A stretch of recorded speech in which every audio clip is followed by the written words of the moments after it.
Cresce, voglio bene, Maiara, crescem as perguntas em quem eu vou votar. Aqui no YouTube é todo dia. E eu vou falar. Eu vou falar. Eu falo as características que eu busco. Aí você preenche. Serve assim? Obviamente eu não vou falar vote em A, vote em B, vote em C. Né? É uma brincadeirinha que eu não vou falar. Como também não vou ficar, não, sabe? Não vou fazer esse tipo de proselitismo. Até porque as características das quais eu vou falar, até agora, não estão concentradas todas num mesmo candidato. Entende? Agora, você também, eu também, né? Você vai... Bom, quem é que reúne, então, a maior quantidade delas? Meu filho, o próximo presidente da República precisa inspirar confiança. Confiança de quem? Claro, a confiança dos brasileiros. Ele será eleito pela maioria dos que votarem e, portanto, ele terá conquistado necessariamente essa confiança. Pelo menos da maior parcela que votou.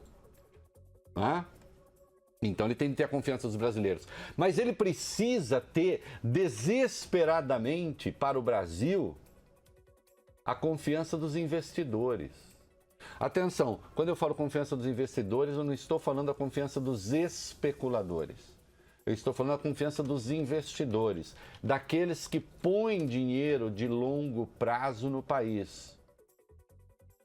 Sejam nacionais, sejam estrangeiros. O Brasil tem uma taxa de investimento em relação ao PIB, que das 10 maiores economias do mundo é a mais baixa. Não chega hoje a 16%, seu voglio bene.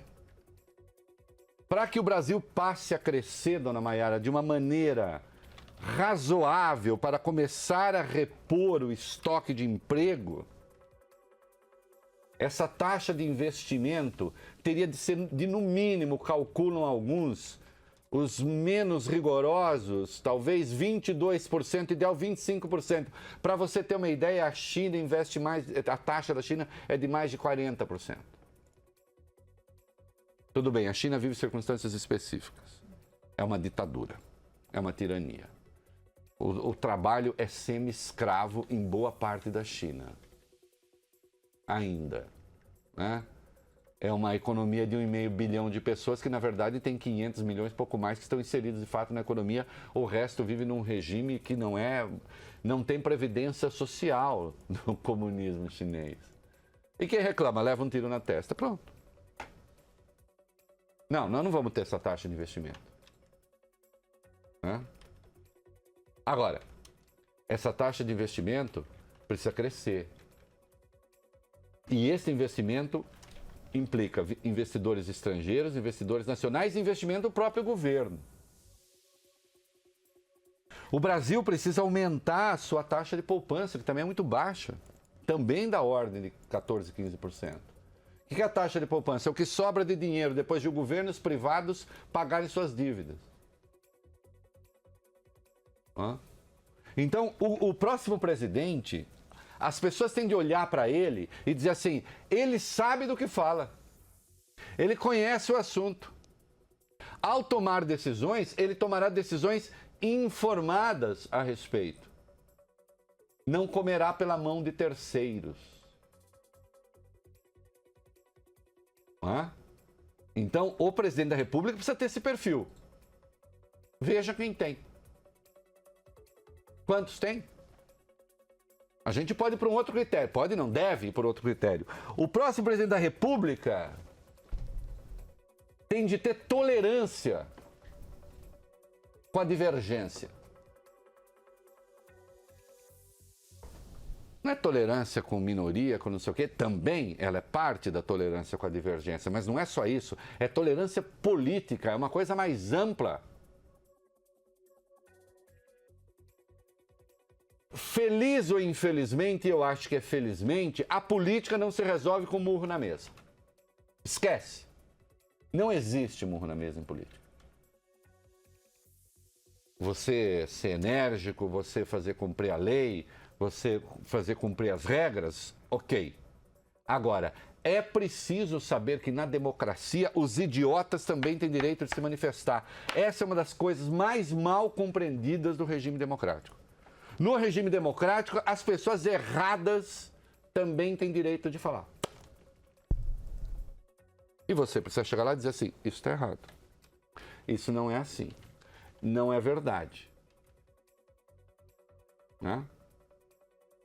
E, portanto, o próximo presidente tem de ser tolerante para poder convencer as pessoas do seu ponto de vista. E para poder convencer a nação também. Porque há momentos que são difíceis, há momentos que são complicados, e você precisa ter a concordância das pessoas. Mas há momentos em que a concordância não existe e ela tem de ser construída. O grande exemplo que fornece a história, sim, é a Segunda Guerra Mundial, quando a Grã-Bretanha decide declarar guerra à Alemanha. Momento cultural. E eu já contei aqui.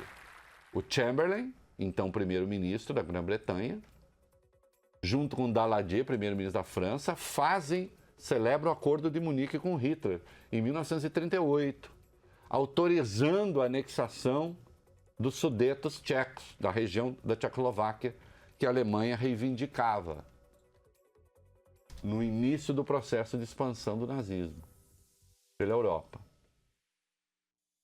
Os ingleses não queriam a guerra, porque você nunca quer a guerra. Quem quer a guerra? Que bem a guerra pode fazer às pessoas no seu dia a dia? Ah, depois você faz uma análise de longo prazo, a guerra, na verdade, traz... Sim, a guerra traz, por exemplo, avanços tecnológicos. Porque ela cobra o avanço tecnológico.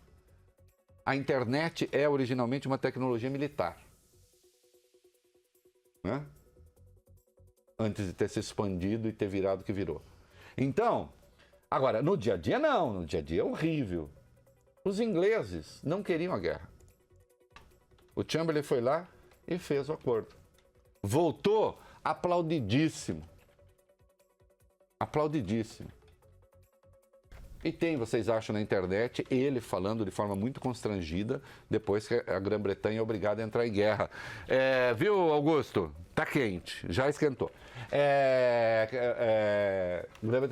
E tem a frase famosa do Churchill, que eu citei aqui, quando o Chamberlain faz aquele acordo, quando Daladier faz aquele acordo com o Hitler, ele tem a frase maravilhosa, entre a desonra e a guerra, escolheram a desonra e terão a guerra. Porque, evidentemente, os Sudetos eram só o primeiro passo. E foi preciso convencer a população de que a guerra era necessária. Que haveria o período de sangue, suor e lágrimas, como o próprio discurso famoso do Churchill consagrou, para que se atravessasse, né, essa dificuldade e se chegasse do outro lado, que era a derrota do nazismo. Para o bem da humanidade. Nosso presidente aqui não vai fazer nada para o bem da humanidade, mas para o bem dos brasileiros, às vezes, é preciso tomar medida dura. Então esse presidente tem de ter clareza e autoridade para isso. O meu candidato à presidência é um candidato pró-mercado. O meu candidato à presidência entende que o mercado é muito mais eficiente para suprir as necessidades do país do que o Estado. O meu candidato à presidência trabalha com um Estado muito, infinitamente menor do que esse que está aí. E, portanto, não é avesso, ao contrário, ele vai promover privatizações. Do que meu candidato ideal privatizaria até Jardim da Infância. Mas eu sei que há limites. Você vai falar em privatizar Banco do Brasil, aí até os setores à direita da sociedade não querem. O Banco do Brasil financia a agricultura, não sei o que tal. Vai a Caixa financia a moradia. A Petrobras é estratégica. Infelizmente, a cultura brasileira, em todas as esferas ideológicas, é muito contaminada pela ideia do Estado. E as próprias elites brasileiras se aproveitam do Estado brasileiro também, né? É por isso que a gente tem uma direita no Brasil que é estatista, como a esquerda. Aliás, é por isso que muitos esquerdistas admiravam o Geisel. Ninguém expandiu tanto o Estado no Brasil quanto Ernesto Geisel. Ernesto Geisel foi o maior comunista que a gente já teve no poder. É claro que eu estou fazendo uma piada. Mas se você entender o socialismo... Ô, bonitão, não ligou não, viu? Continua fervendo aqui. Se você entender o socialismo como a expansão do Estado, do ponto de vista econômico, o nosso maior socialista se chamou Ernesto Geisel. Nunca o Estado foi tão poderoso. Não por acaso você tem discursos do Lula flertando com o geiselismo. Não, o meu candidato à presidência é um candidato pró-mercado. O meu candidato à presidência investe no Estado regulador, não no Estado interventor. O meu candidato à presidência entrega os serviços essenciais, transporte, para a iniciativa privada, e você terá agências controladas pelo Congresso para defender os interesses do povo brasileiro. Aí sim. Então esse é, a meu juízo, um bom candidato à presidência da República. E, finalmente, este candidato tem de ser um reformista, de várias reformas. Agora, há de ter uma da qual ele não pode abrir mão. A reforma da Previdência. Ou se faz a reforma da Previdência, ou o país quebra. Ela é o eixo das demais questões. Sem a reforma da Previdência não haverá investimento. Porque você não investe num país que vai quebrar. Então é isso. Você quer um candidato para votar? Estou te dando critério. São os meus. É o que eu busco. E eu acho que assim a gente chega, a gente volta a crescer, a gente volta a gerar emprego, a gente volta a distribuir renda, a gente diminui a pobreza. Sem isso, não. É isso aí. Esse é o meu candidato à presidência da República. Hashtag pronto, falei. O É da Coisa, na Band News FM.